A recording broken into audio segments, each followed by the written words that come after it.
អរគុណសម្រាប់ការអញ្ជើញមកកាន់ផ្ទះនាងខ្ញុំអាដាសូមជម្រាបសួរចា Hi guys how you today អាដា welcome back ថ្ងៃនេះនាងខ្ញុំនឹងបង្ហាញបងប្អូនពីរបៀបធ្វើសម្លស៊ុបមាន់ខ្មៅជាមួយមើមថ្នាំចិនណាចាស៊ុបនេះត្រូវបានគេដឹងថាជាអាហារចាំបាច់នៅក្នុងការរក្សាតុល្យភាពកម្ដៅនៅក្នុងរាងកាយដើម្បីការពារជំងឺផ្ដាសាយនិងជំងឺផ្សេងៗទៀតដែលបណ្ដាលមកពីចាញ់អាកាសធាតុចាជាពិសេសគឺនៅរដូវភ្លៀងនិងរដូវមានអាកាសធាតុត្រជាក់ចាជាពិសេសគឺស៊ុបនេះដើម្បីបំពេញសុខភាពអ្នកជំងឺនិងអ្នកដែលមានវ័យរៀងចំណាស់បងប្អូនថ្ងៃនេះនាងខ្ញុំធ្វើស៊ុបមាន់ខ្មៅជាពិសេសជូនប៉ានិងម៉ាក់គាត់ពិសាព្រោះម៉ាក់គាត់មានសុខភាពរាងខ្សោយមិនសូវល្អហើយមិនសូវរឹងមាំចាដូច្នេះស៊ុបនេះគឺល្អខ្លាំងណាស់សម្រាប់សុខភាពពួកគាត់ទាំងពីរនាក់ចាសូមបងប្អូនទស្សនានៅវិធីធ្វើនិងអត្ថប្រយោជន៍ដ៏ពិសេសរបស់ស៊ុបមាន់ខ្មៅជាមួយនាងខ្ញុំទាំងអស់គ្នាណាហើយបងប្អូនសូមជួយ like ជួយ share និងជួយ subscribe channel ឲ្យនាងខ្ញុំផងណាចាសម្រាប់គ្រឿងផ្សំរបស់នាងខ្ញុំថ្ងៃនេះគឺមានមាន់ខ្មៅចំនួន2ក្បាលទម្ងន់2គីឡូក្រាមបងប្អូនចាជាមួយនឹងបន្លែយើងហៅថាគ្រីសុងឬក៏សាឡាត់សបងប្អូនបន្តមកទៀតគឺនាងខ្ញុំមាននៅផ្សិតក្រៀមបងប្អូនទម្ងន់ប្រហែលជា1ខាំចាហើយក៏នាងខ្ញុំបានថែមជាមួយទឹកដូងខ្ចីដើម្បីធ្វើជាទឹកស៊ុបមាន់ខ្មៅដែរណាបងប្អូនចាសម្រាប់គ្រឿងផ្សំថ្នាំចិននេះវិញមានមើមដំឡូងក្រៀមមានផ្ទុកនៅជាតិសរសៃជួយបន្ថយការទល់លាមកហើយមានផ្ទុកនៅវីតាមីនជាច្រើនដូចជាវីតាមីន A និងមានអត្ថប្រយោជន៍ជួយដល់ស្បែករបស់យើងណាលើពីនេះជួយឲ្យភ្នែករបស់យើងមើលឃើញច្បាស់ល្អនិងជួយដល់មុខងាររបស់សួតឲ្យដំណើរការបានល្អទៀតផងចាបន្តមកទៀតគឺរឺ Astragalus ចាប្រើដើម្បីការពារប្រព័ន្ធភាពស៊ាំក្នុងរាងកាយលើពីនេះអាចជួយការពារការឆ្លងមេរោគបញ្ចុះសម្ពាធឈាមព្យាបាលជំងឺទឹកនោមផ្អែមនិងពង្រឹងសុខភាពថ្លើមរបស់យើងទៀតផងចាហើយជាមួយនឹងគឺមាននៅហ្គីតិចចាអត្ថប្រយោជន៍ប្រៀបបាននឹងមើមយិនសិនមានតួនាទីបង្កើនប្រព័ន្ធក្នុងរាងកាយនិងធ្វើឲ្យរាងកាយយើងទាំងមូលមានតុល្យភាពទៀតផងបងប្អូនចាហើយក៏មានជាមួយនឹងពុទ្រាចិនណាចាសម្រាប់ពុទ្រានេះដែរគឺមានពណ៌ក្រហមនិងពណ៌ខ្មៅបងប្អូនចាប្រើដើម្បីបង្កើនកោសិកាឈាមក្រហមចាធ្វើឲ្យដំណើរការមករដូវរបស់ស្ត្រីរបស់យើងទៀងទាត់ល្អទៀតផងចាហើយសម្រាប់គ្រឿងផ្សំមួយនេះដែរណាបងប្អូនចាសូមអធិស្ឋានផងដោយសារតែនាងខ្ញុំស្គាល់មិនច្បាស់អញ្ចឹងប្រសិនបើបងប្អូនស្គាល់ច្បាស់ថាគ្រឿងផ្សំមួយនេះឈ្មោះអីអាច comment ជួយប្រាប់នាងខ្ញុំផងណាចាបន្តមកទៀតគឺផ្កា cordyceps ចាមានសារធាតុប្រឆាំងការរលាកការពារជំងឺមហារីកជំងឺទឹកនោមផ្អែមនិងប្រឆាំងនឹងភាពចាស់ទៀតផងណាបងប្អូនគឺល្អមែនតើចាហើយសម្រាប់នេះវិញបងប្អូនគឺជាផ្លែមៀនជាមួយនឹងគ្រាប់កៅគីចាគ្រាប់កៅគីនេះដែរគឺជួយដល់សមាសភាពកំហើញនៃភ្នែកនិងជំងឺភ្នែកមួយចំនួនដែលកើតមានចំពោះមនុស្សចាស់ចាដូចជាអាការៈស្រវាំងភ្នែកចាចាញ់ពន្លឺនិងធ្វើឲ្យភ្នែករបស់យើងនឹងគឺស្ងួតទៀតផងចាល្អមែនតើណាសម្រាប់ភ្នែករបស់យើងចាហើយសម្រាប់គ្រឿងផ្សំមួយនេះដែរបងប្អូនគឺគ្រាប់មួយនេះដែរគឺនាងខ្ញុំអត់បានស្គាល់ដែរជាស្រ័យផងប្រសិនជាបងប្អូនស្គាល់អាចជួយ comment ប្រាប់នាងខ្ញុំផងណាចាហើយនេះគឺជាគ្រាប់សណ្តែកក្រហមចាសិតតែមានអត្ថប្រយោជន៍ល្អសម្រាប់សុខភាពរបស់យើងដូចគ្នាចាបន្ទាប់ពីគ្រឿងផ្សំរបស់មើមថ្នាំចិនរួចហើយនាងខ្ញុំក៏មាននៅគ្រឿងផ្សំផ្សេងៗទៀតដែរចាដូចជាស្រាចិននេះបងប្អូនចាជាមួយនឹងខ្ទឹមសចាជាមួយនឹងខ្ញីខ្ញុំបន្ថែមជាមួយនឹងបន្លែការ៉ុតចា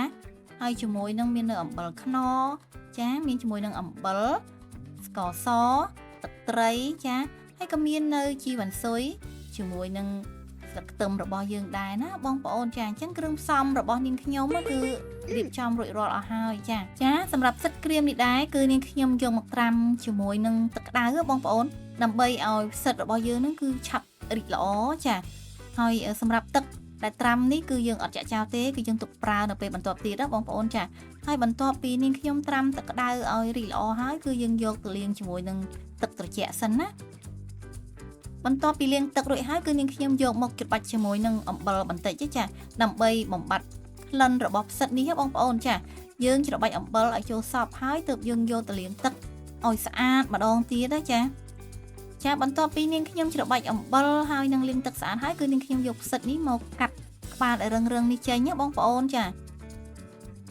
ហើយសម្រាប់ផ្សិតគឺយើងទុកទាំងមូលបែបនេះណាបងប្អូនអញ្ចឹងផ្សិតរបស់នាងខ្ញុំបានត្រៀមរួចរាល់សម្រាប់ចម្អិនហើយណាចា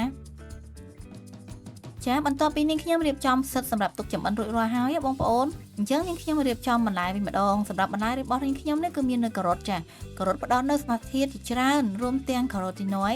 ទាំងនេះគឺជាសារធាតុដែលមានសកម្មភាពប្រឆាំងអុកស៊ីតកម្មដ៏មានឥទ្ធិពលដែលត្រូវបានផ្សារភ្ជាប់ទៅនឹងការធ្វើឲ្យមុខងារភាពស៊ាំប្រសើរឡើងនិងកាត់បន្ថយហានិភ័យនៃជំងឺជាច្រើនរួមមានជំងឺបេះដូងជំងឺផ្សេងនិងប្រភេទមហារីកមួយចំនួនទៀតផងបងប្អូនហើយ ការបំផ្លាញនេះគឺទៅតាមលក្ខណៈបុគ្គលរបស់យើងម្នាក់ចាអញ្ចឹងល្អមែនតើណាការ៉ុតណាចាសម្រាប់ខ្ញីនេះវិញគឺយើងធ្វើការហាន់ជាចំណិតណាបងប្អូនចាសម្រាប់ស៊ុបមាន់ខ្មៅនេះគឺគ្រឿងផ្សំមួយនេះគឺពិសេសណាស់ចាត្រូវការក្លិននិងភាពប្រហើររបស់ខ្ញីបងប្អូនចាហើយបើសម្រាប់ខ្ទឹមសនេះវិញគឺយើងគ្រាន់តែដំបំបែកបន្តិចបានហើយដែលយើងមិនបាច់ធ្វើការចិញ្ច្រាំទេចា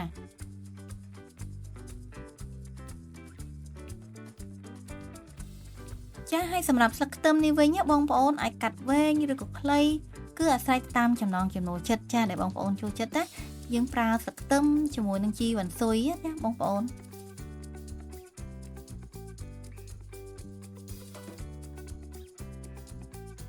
បន្ទាប់ពីនាងខ្ញុំរៀបចំបន្លែរួចរាល់ហើយឥឡូវនាងខ្ញុំរៀបចំសាច់វិញម្ដងចាដោយនាងខ្ញុំយកមាន់នេះមកកាត់ពី2ចាដោយសារមាន់នេះខ្ញុំរៀបធំដែរចាសម្រាប់មាន់ខ្មៅនេះចាជាទូទៅប្រជាជនចិនតែងតែមានជំនឿទៅលើសត្វមាន់ខ្មៅថាជួយដល់សុខភាពរបស់យើងជាងប្រភេទមាន់ធម្មតាបងប្អូនចាហើយសាច់របស់វាមិនសូវមានជាតិខ្លាញ់ដូចមាន់យើងធម្មតាទេចាម្យ៉ាងវិញទៀតពួកគេមានជំនឿផងដែរថារាល់ប្រភេទអាហារដែលមានពណ៌ខ្មៅគឺអាចផ្ដល់ឲ្យនៅសារជាតិចិញ្ចឹមពិសេសម្យ៉ាងដែលមានដូចគ្នានៅក្នុងសណ្តែកខ្មៅឬក៏ល្ងខ្មៅបងប្អូនចាយើងធ្វើការកាប់ហើយយើងធ្វើការសម្អាតមាន់យើងឲ្យស្អាតជាពិសេសគឺត្រូវយកផ្នែកសួតរបស់មាន់នេះចេញផងណាបងប្អូនចាឥ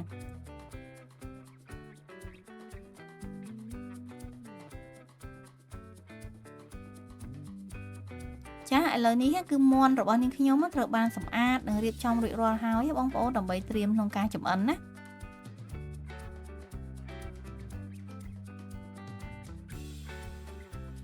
ហើយឥឡូវនេះក៏ដល់វគ្គចម្អិនហើយបងប្អូននាងខ្ញុំ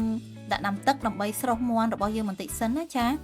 ហើយឥឡូវនេះទឹករបស់នាងខ្ញុំកំពុះដែរអញ្ចឹងខ្ញុំត្រូវស្រុះមាន់នេះគឺរយៈពេលពី5នាទីអញ្ចឹងណាបងប្អូនដើម្បីឲ្យអស់ពពុះបន្ទាប់មកពីស្រុះមាន់ហើយទើបយើងយកមាន់របស់យើងនឹងទៅលាងទឹកឲ្យស្អាត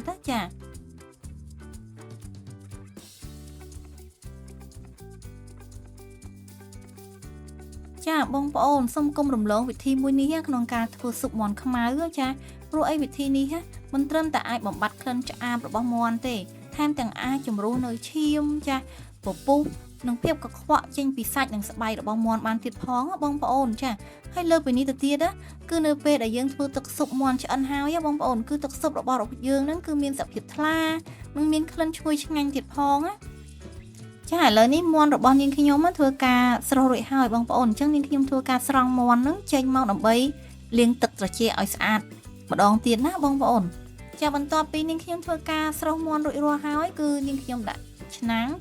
ហើយដាក់ប្រេងឲ្យក្តៅបន្ទាប់មកដាក់ខ្ទឹមសនិងខ្ញីចូលឆាឲ្យឡើងឈ្ងុយបងប្អូនទើបបន្ថែមជាមួយនឹងផ្សិតចូលឆាជាមួយឲ្យឡើងឈ្ងុយក្រៀមបន្តិចសិនណាបងប្អូនទើបនាងខ្ញុំបន្ថែមជាមួយនឹងទឹកដែលយើងបានត្រាំផ្សិតអំបាញ់មិញនេះចាក់ចូលប្រហែលជាកន្លះកូនចានចង្កឹះហើយបន្ទាប់ពីរំងាស់បន្តិចហើយទើបនាងខ្ញុំបន្ថែមជាមួយនឹងទឹកដូងខ្ចីបងប្អូននាងខ្ញុំបន្ថែមដើម្បីធ្វើទឹកស៊ុបមាន់ខ្មៅដើម្បីឲ្យកាន់តែមានរសជាតិឈ្ងុយឆ្ងាញ់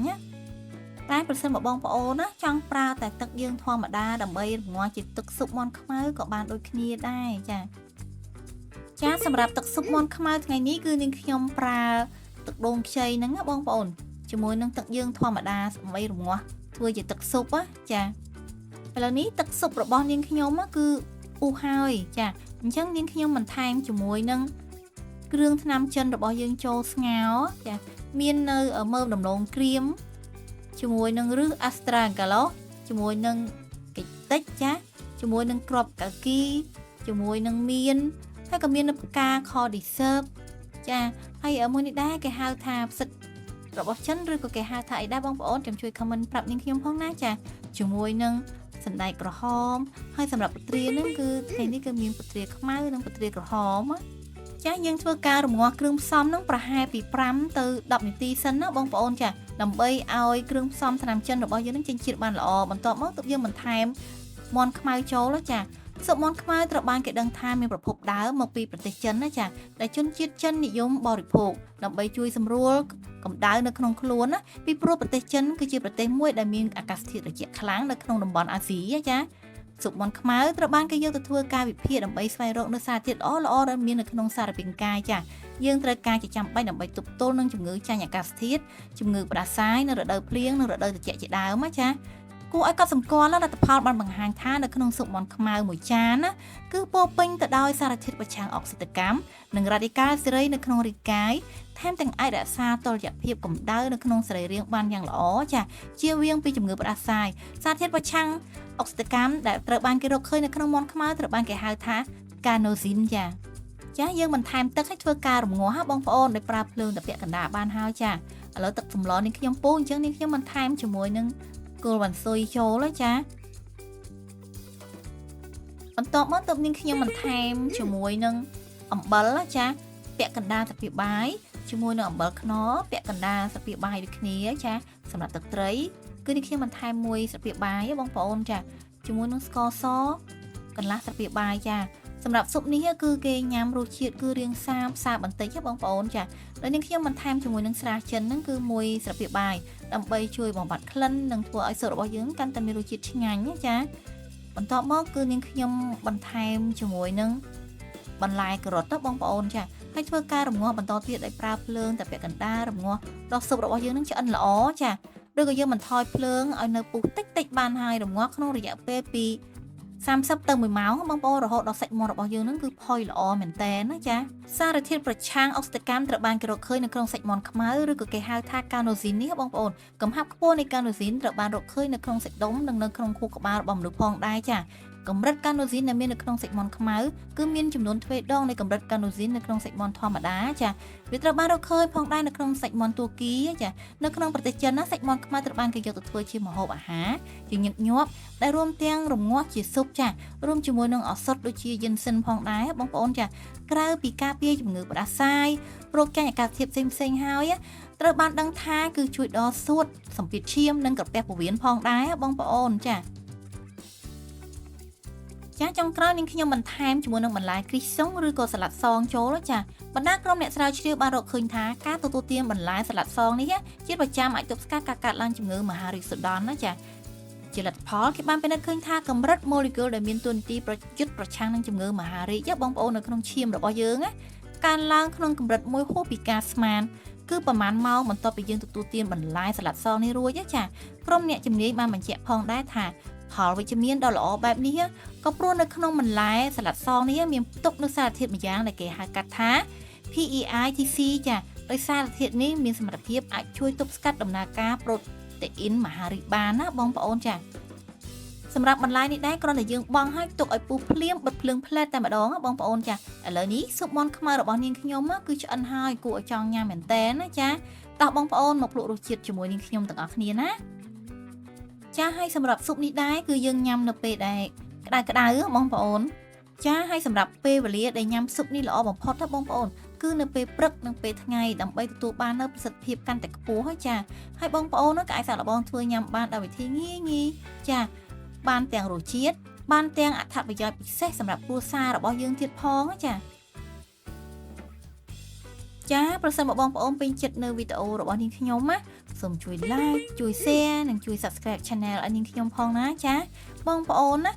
នឹងបានជួបជាមួយនឹងអាដាជួបជាមួយនឹងរបបអាហារជាមួយនឹងចំណេះដឹងផ្នែកសុខភាពទៀតផងណាចាហើយប្រសិនបើបងប្អូនមានចម្ងល់អ្វីអាច comment នៅខាងក្រោមវីដេអូរបស់នាងខ្ញុំបានណាចាជាចុងក្រោយនាងខ្ញុំក៏សូមអរគុណសម្រាប់ការចំណាយពេលវេលាដ៏មានតម្លៃក្នុងការទស្សនាវីដេអូរបស់នាងខ្ញុំណាជួបគ្នានៅវីដេអូក្រោយៗទៀតជម្រាបលាអរគុណ